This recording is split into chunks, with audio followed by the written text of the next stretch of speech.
Hi guys, so hindi ako masyado nakakapag-upload lately.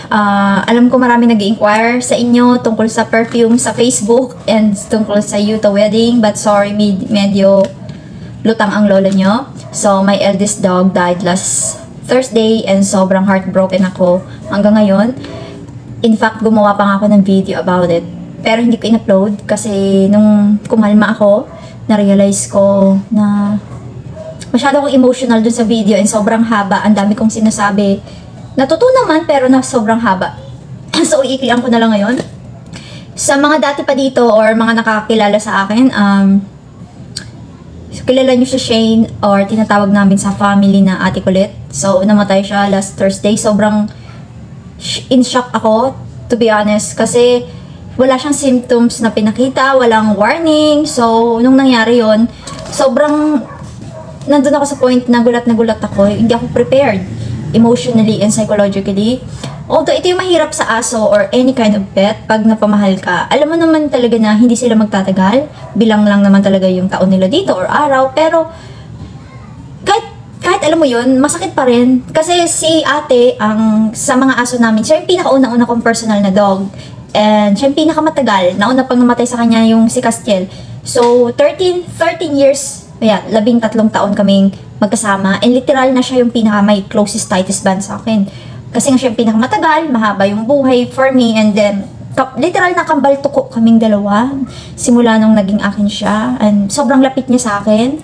Makimama talaga yun. And ako naman, although may iba naman ako naging dogs. Like, meron ako ngayong natira isa na lang, si Maki. Mahal ko naman silang lahat. And yung mga pusa namin, namatay na yung pinakamatanda din. Si Laila, siya yung nanay ng mga pusa namin. And nung namatay yung si Castiel and si Laila, umiyak din naman ako, nasaktan din ako, nalungkot ako. Pero iba yung impact nung namatay si Ate Kulit o Shane. Kasi siya nga yung may tightest, closest bond ako. So, pakiramdam ko soulmate kami kahit hindi kami magkauri. Alam ko kung pareho kita, naiintindihan mo ko. Kung hindi nyo kailangang intindihin yun. So, hindi ko naman pinipilit sa ibang tao na maintindihan yung feelings ko kasi hindi naman lahat ng tao mapagmahal sa hayop and hindi naman nila obligadong pilitin yung sarili nila. But then sana, ang hinihiling ko lang sa iba, kung hindi nyo naintindihan, igalang nyo na lang or at least kahit konting empathy dun sa tao. Kasi alam nyo, marami na akong kilala sa una nga, ayaw talaga ng animals, kahit anong animals. But then, pag nagkaroon, talagang lalambot eh. Meron silang power, mga animals, lalo na yung mga domesticated animals, na palambutin ang puso mo. Si ate, tinuruan niya ako ng tunay na tinatawag na loyalty, and tinuruan niya ako ng real friendship, tinuruan niya ako ng tinatawag na unconditional love. Sa kanya ko naramdaman yung hindi ko naramdaman sa ibang tao. Don't get me wrong, kung tao ka, of course, mas mataas na uri ka sa hayop. But then, meron talaga silang quality, aminin na natin, kahit yung iba hindi mahilig sa hayop. May quality talaga sila na mas makatao compared sa tunay na tao, na minsan tayo pa, mga tao ang asal hayop. So, ang sakit, guys. Kaya hindi ko in-upload yung una kong ginawang video na yon kasi that time gumawa ako ng video, tapos sinare ko rin ganito. Na-realize ko, grabe yung iyak ko doon. And, basta, ilang beses na ako umiyak, and to be honest, last night umiyak pa rin ako. Akala ko hindi na ako makakaiyak ng mga ilang araw kasi naubos na dahil nga sa sobrang nabigla ako. But then naiiyak pa rin ako pag kami na lang ni Maki kasi it's not the same. Nasanay akong puno yung kama ko na king size, parang pakiramdam ko laging puno kasi yung mga unan ko, si Maki, siya. Buti na lang guys, bago siya namatay, palagi ko siyang nilalambing. Ako talaga malambing akong tao, lalo na sa mga aso ko. So, yun lang gusto kong sabihin, I guess, isa sa mga tao na may mga aso at pusa dyan, mga domesticated animals, particularly dogs and cats. Kasi sila yung pinakamalapit sa atin. Na kung may chance kayo na iparamdam yung pagmamahal nyo sa kanila, na iparamdam nyo, huwag kayong mahiya. Huwag nung intindihin yung mga pakialamero at mga marites, mga judgmental na tao. Hindi talaga lahat ng tao mapiplease mo. Paramdam nyo, kasi ako yun ang ginawa ko. Si Ate Kulit, nung namatay siya, busog naman siya sa pagmamahal. And hanggang sa huli, binubulungan ko siya ng damdamin ko. Sinasabi ko, mahal na mahal ko siya, mamimiss ko siya. Ang totoo niyan, dati pa, bago nangyari to, lagi kong sinasabi na ayaw ko umalis siya, bawal siya umalis. Pero, nung time na yun na nangyari yun, parang, nung nahihirapan na talaga siya, binawi ko rin and sinabi ko sa kanya na sorry kasi naging makasarili ako. Iniisip ko lang yung gusto ko, nahihirapan ka na, nasasaktan ka na, pero dahil kasi mahal kita, pero dahil mahal kita, ayoko rin nakikitang nasasaktan siya, nahihirapan siya physically, ganun. Sakit, guys. Lalo na pag tumingin ako sa kahit saang paligid ng bahay ko o bahay ni mama, nandun siya lahat kasi siya yung pinakamatagal naming aso, so lalo na personally aso ko siya, so sakit. Para naging anak ko talaga yun. 13 years. I mean, alam ko may iba pa na mas matanda sa 13 years old na aso. Pero matagal pa rin ang 13 years. Aminin nyo, hindi sa pagdadrama, paghuhugot. Yung ibang relasyon natin ngayon sa tao, hindi na umabot ng 13 years, di ba? And, matagal ang 13 years kasi kung naging tao siya, mayroon na sana akong high school, dalagita. Ano na-imagine ko? Parang gano'n.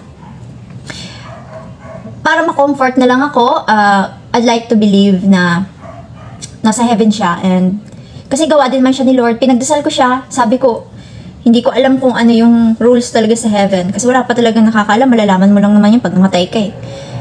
Pero gawa mo rin naman po siya, and naniniwala naman sa iyo ang may-ari nito. Nilagyan ko siya ng rosary, ng yung miraculous medallion ko. Although, hindi siya tao, parang gusto ko maniwala na mapupunta siya doon. And sana magkikita sila ni Castiel at ni Laila.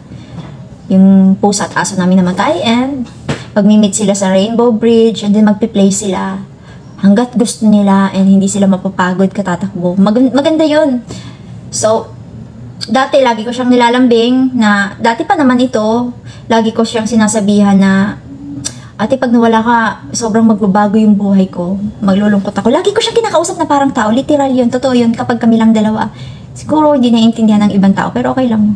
Sinasabihan ko siya na, alam mo te, ang saya-saya ko, sa akin ka napunta, mga ganon. Madrama ako kasi ako talaga very, malambing, expressive.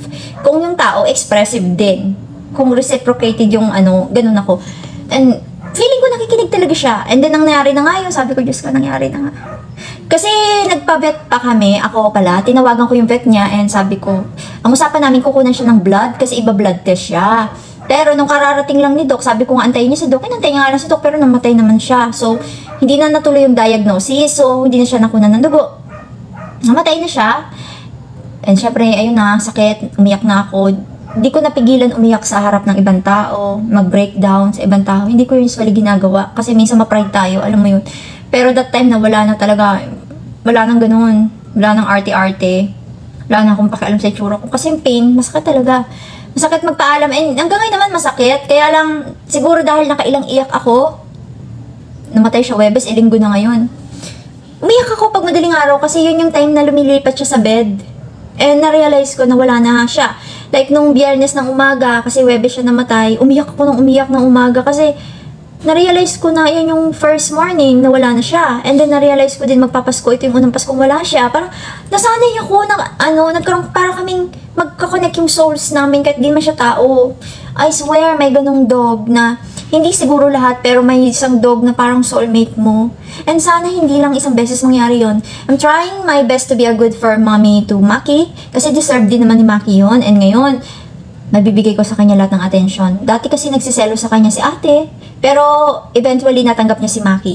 And na-realize ko na minsan hindi mo maintindihan yung mga bagay but then later on nagme-make sense. Kasi nung dumating si Maki sa buhay namin, napulot lang yun ni mama sa labas. Hindi naman namin planong magdagdag pa ng aso. Parang dalawang aso namin noon. Tapos biglang dumating si Maki, mga ilang weeks. Pagkadating ni Maki, namatay si Castiel. And then, that was pandemic 2020. After 3 years, namatay naman si Kulit. And, yun. Ngayon, si Maki natira. So, blessing in disguise na dumating si Maki. Alam mo, na-realize ko isa pa guys, lalo sa mahilig sa mga pets dyan, o fur babies, mag-alaga kayo ng mga fur babies na hindi masyado magkakasunod yung edad. Kasi, pag magkakasunod yung edad, masyado silang magkakaedad, halos magkakasunod silang mag-deteriorate or mawala. So, yun, naisip ko rin yun. So, okay din pala na medyo minsan malayo yung age gap ng dogs. Although, may mga situation na hindi natin napipigilan na magkasama sila. Ngayon na, lagi ako nagre-research kung paano mag-move on sa dog, which is so funny kasi may na-realize ako na itong namatay si Shane, ate kulit ko, mas masakit pa siya sa ibang breakups na pinagdaanan ko. Hindi ako nagdrama o naghuhugot. Ito, yung ibang breakups ko, mayroon naman time na lungkot ako, umiyak ako, may emotion, pero yung sakit nito. Yun yung problema sa dog kasi they're almost perfect or they're perfect sa mata mo. Alam mo yun, tao kasi, alam mo naman.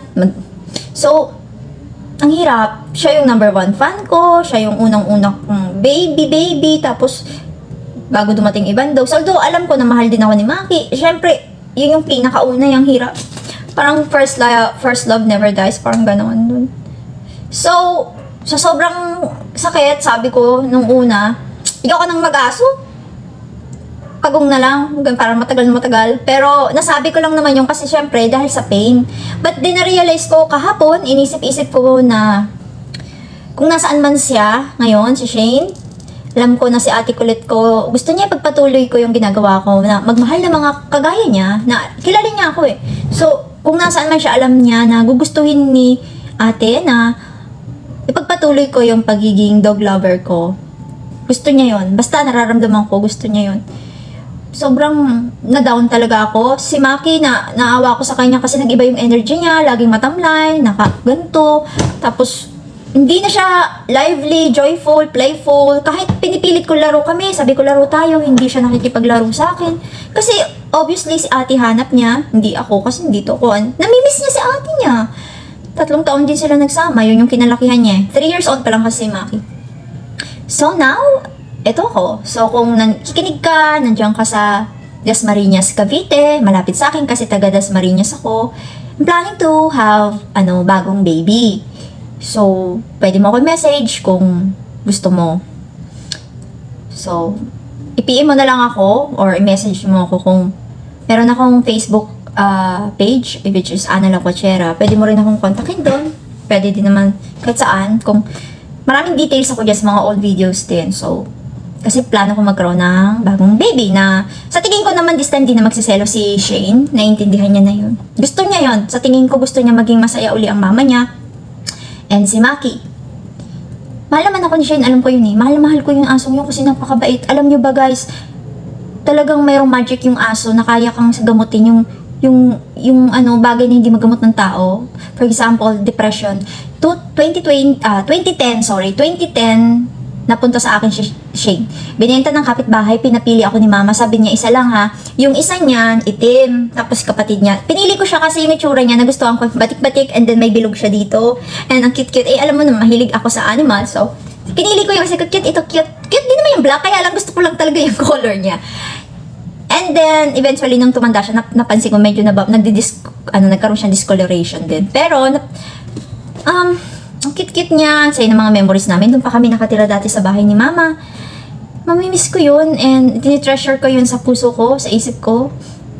Hindi ko naman, tanggap ko na nawala siya, pero hindi na siya mawawala dito. Ang corny ko, pero totoo. Kasi, ang lalim ng iniwan sa akin noon. Alam mo ba, kinuha ko yun ng 2010, depressed ako, may pinagdadaanan ako, heartbroken ako, and then kinuha ko siya, tapos ako nagpalaki, 2 pa siya noon, pinapadede ko pa.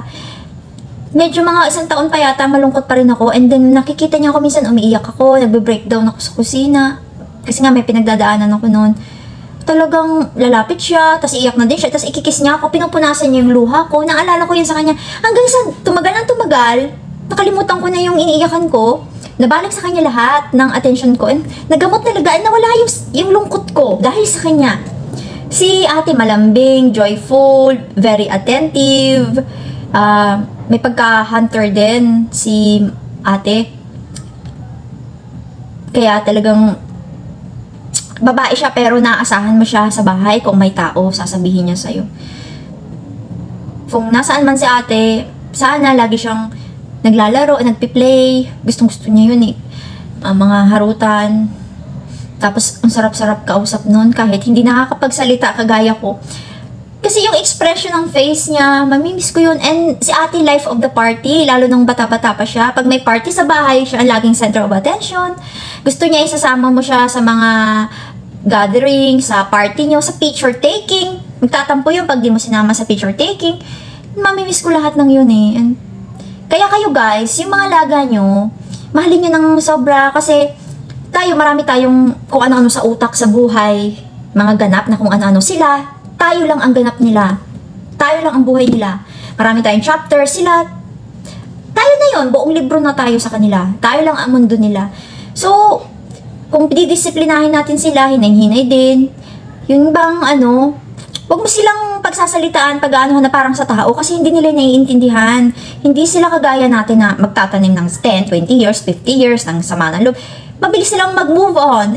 And din na natutunan ko sa kanya yung yung tipong hindi sila marunong magalit na matagal, and na-realize ko may mga qualities talaga yung dogs na wala sa atin. So, hindi na siguro talaga nila kailangan mabuhay na matagal kasi in some way, better man tayo biologically sa kanila. May mga ugali sila, character sila, na mas magaling pa sila sa atin. Yes, and very forgiving sila, hindi sila nagtatanim sa manong loob. So, wag silang sasaktan, yun ang ko. Kung didisiplinahin, syempre kailangan yun, pero wag sasaktan. Saka, naniniwala ako dito, wag pagsasalitaan ng masakit ang hayop, kasi hindi may nakakasagot, nakakaintindihan. Naniniwala ako doon. Kagaya kanina, nasa bayan ako, nagsimba ako. Bigla na lang ako nilapitan ng aso. May ganun talaga ako. Ba't kaya parang akong magnet? Ayaw ko nga minsan nang sa dog kasi hindi pa ako naka-move on kay ate. Nalapitan ako, bumibili ako ng snacks. And then sabi ko, hi doggy. Tapos, tiningnan ko siya. Hindi ko alam kung nababasa niya yung vibration core energy ko. Sabi kasi ng iba, alam daw ng doggy yung pinagdadaanan mo. Hindi ko alam. Sabi ko dun sa dog, bibigyan may pagkain ako, pero wag mo ako awayin. Friends tayo, ganyan. And then binigyan ko. Sabi ko, saan ka ba galing? Taga-saan ka? Tapos sabi niya sa akin, gumanon. Parang sinasabi niya na, dun. Yung galing, sabi ko, parang malapit na ba akong maging animal communicator? Naintindihan ko yung mga gestures ng aso. Parang, so, yun lang guys, ha?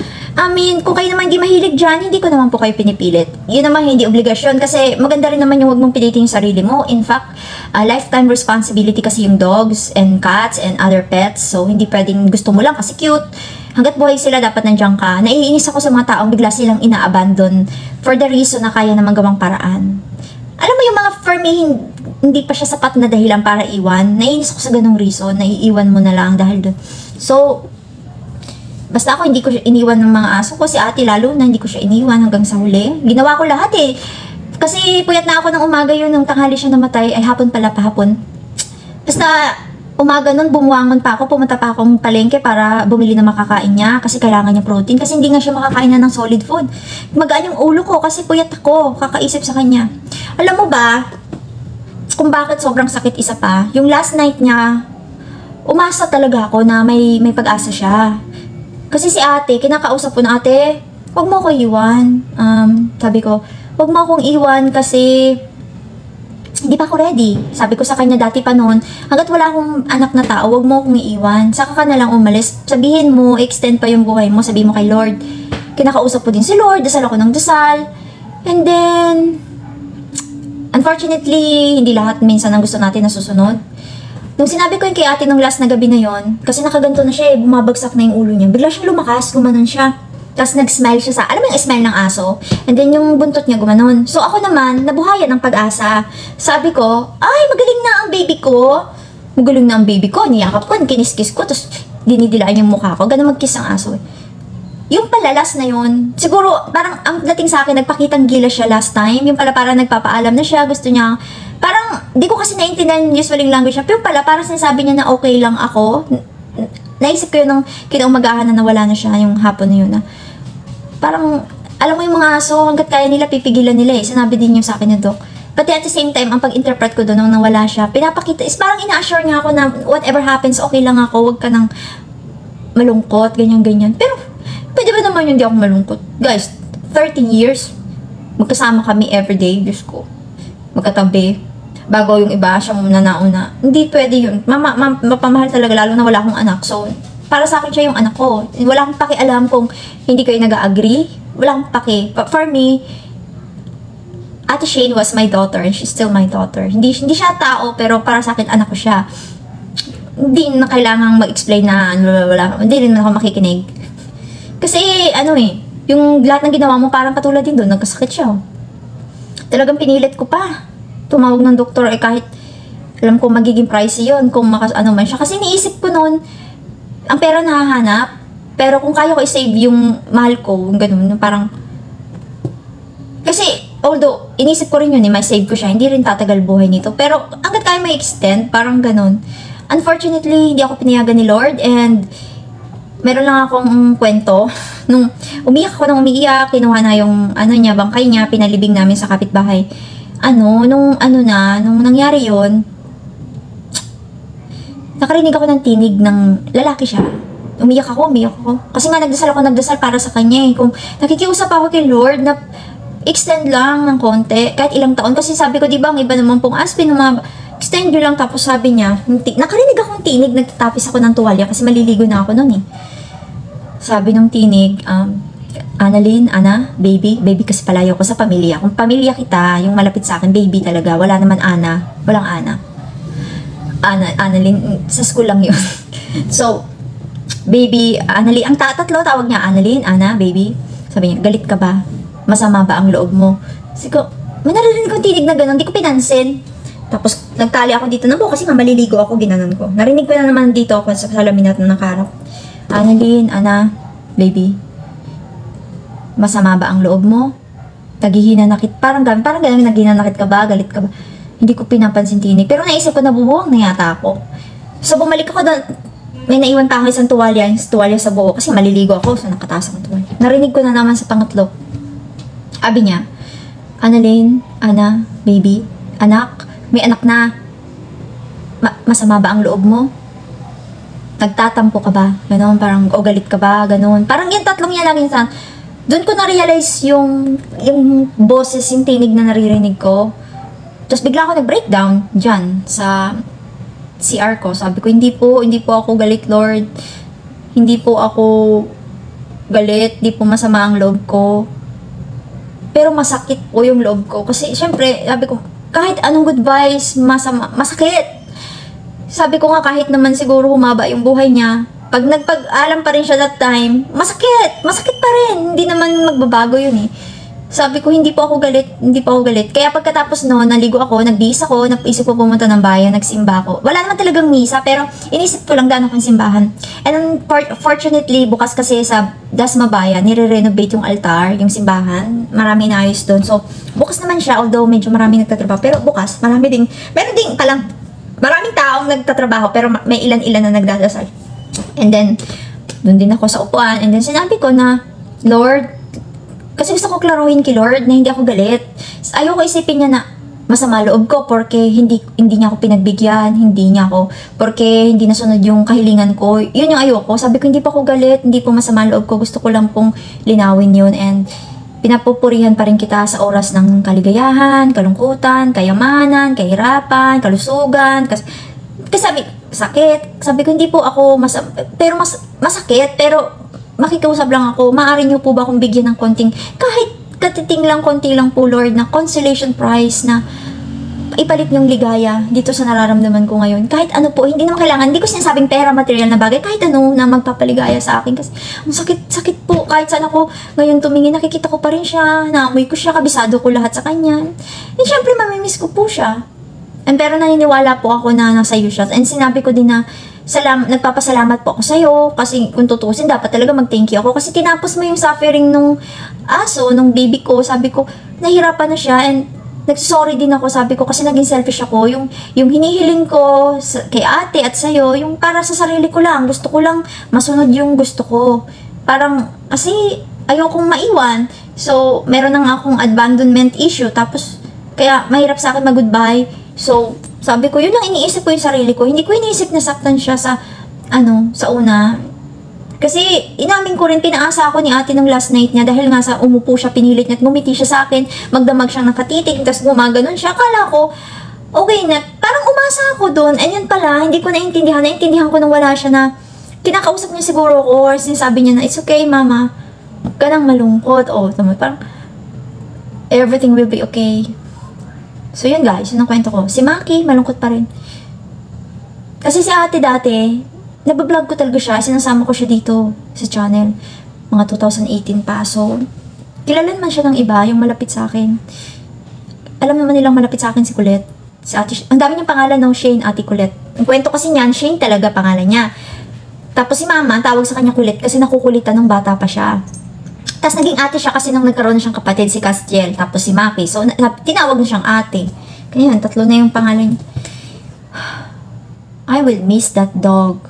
so much. At yung pagmamahal ko sa aso niya hindi magbabago. Very grateful ako doon. Pero, inisip ko na lang, tapos na yung, ano niya, yung kanyang roles sa buhay ko, and tapos na. For me, kasi yung dogs, para silang angels in disguise. Ganon. Nagpapanggap silang dogs, or sabi, nung unang panahon sa Bible, nagpapanggap silang tao. So, I guess, sinabi ko to dati pa kay God eh. Alam ko na God pala, kung bakit, sabi ko, God, alam ko kung bakit ginawa mo akong animal lover. Kasi, darating yung araw, magiging introvert ako and magiging cynical ako sa tao.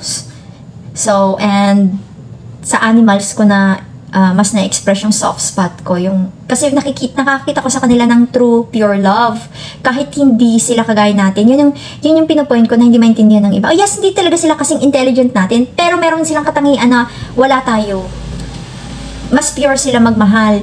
Si ate, never niya akong hinusgahan. Tumaba man ako, pumayat ako, malaki tiyan ko, may bilbil ako, o payatot ako, may pera ako, wala, may tagyawat ako, makinis ako, wala siyang pakialam.